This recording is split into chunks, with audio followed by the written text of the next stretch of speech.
ॐ नमः शिवाय। ॐ नमः शिवाय। ॐ नमः शिवाय।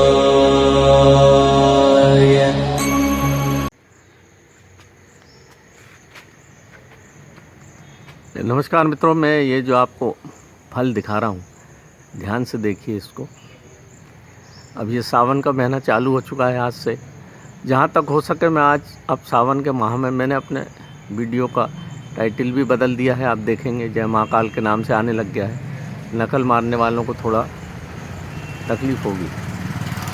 दूसरी बात यह है कि ये बहुत मोटा वृक्ष होता है, तो मैं सावन के महीने में जहाँ तक हो सके आपको औषधीय पौधे और जो पूजनीय पौधे हैं उनके बारे में अवगत कराने की कोशिश करूंगा, ताकि लोग उसको देख सकें। ये पौधा कदम का है, पेड़ है। ये मध्यम आकार का पेड़ होता है, ज़्यादा दिन ये जीता नहीं। वन विभाग के द्वारा इसको जगह जगह लगाया गया है। ये देखिए इंदौर में लगा हुआ है ये, परंतु इसके औषधीय गुण नहीं पता होने के कारण हम उसको उपयोग नहीं कर पाते हैं और ये बेकार चला जाता है। कदम पहले देखने को नहीं मिलता था, पर अब ये कदम के बहुत पेड़, ये इस समय इसमें फल आ गया। देखिए कितना सुंदर फल है इसका।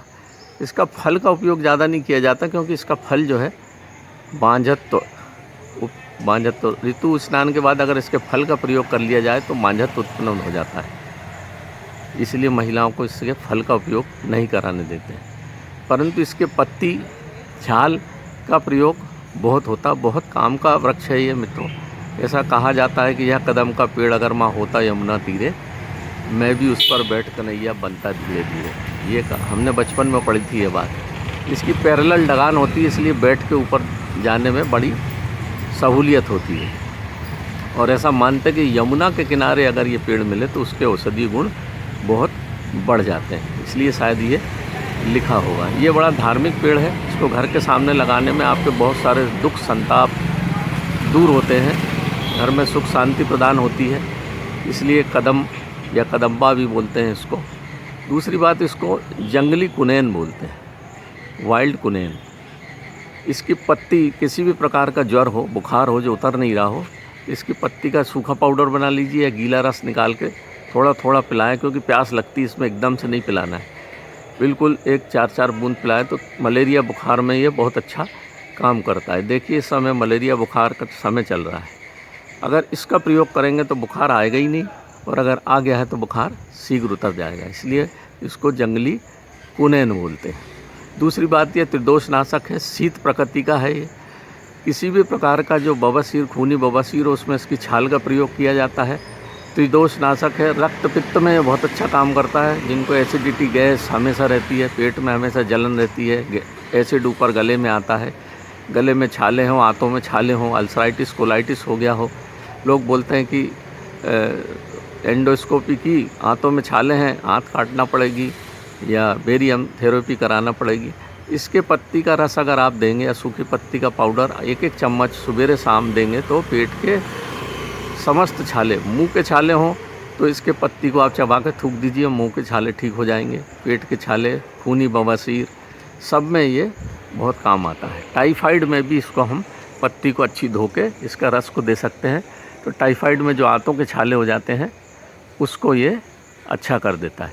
या हम इसकी छाल का प्रयोग, छाल ले लीजिए, कूट पीस के पाउडर बना के खाते रहिए। तो अतिसार रोग, जो बार बार खाना खाने के बाद लेट्रिन जाना पड़ता है, उसमें इसकी छाल का प्रयोग किया जाता है। इसके साथ नीम गिलोय सत्व मिलाया जाता है, तो अतिसार रोग में भी ये बहुत अच्छा काम करता है। इसी प्रकार से शुक्र प्रमेह, जिनके पेशाब में से शुक्राणु निकलते हैं, लेट्रिन के पास बैठेंगे, जोर लगाएंगे तो जो शुक्राणु बाहर निकल जाते हैं, धीरे धीरे कमजोरी आ जाती है। ये जो है संस्थापक है, मतलब आपके शुक्राणु को वहीं रोक देता है और शुक्राणु को बल भी प्रदान करता है। जिनका वीर्य पतला हो जाता है तो ये निकल जाता है, उसमें भी ये स्थायी प्रभाव दिखाता है। मतलब ये शीत है तो आपको जो गर्मी, पेट की गर्मी के कारण जो आपको शुक्राणु पेशाब में से जा रहे हैं उसको, या पीप जा रहा है, पीयूष प्रमेह बोलते हैं या शुक्र प्रमेह बोलते हैं, उसमें ये बहुत अच्छा काम करता है। शुगर रोग है, जिनको किडनी में कोई घाव हो गया हो, उसमें भी ये कदम की पत्ती का प्रयोग किया जाता है। बहुत अच्छा ये लाभ प्रदान करता है मित्रों। तो ये कदम से मैंने आज आपको अवगत करा दिया मित्रों। देख लें, फलित अवस्था में है, बरसात में फलता है। तो नमस्कार मित्रों।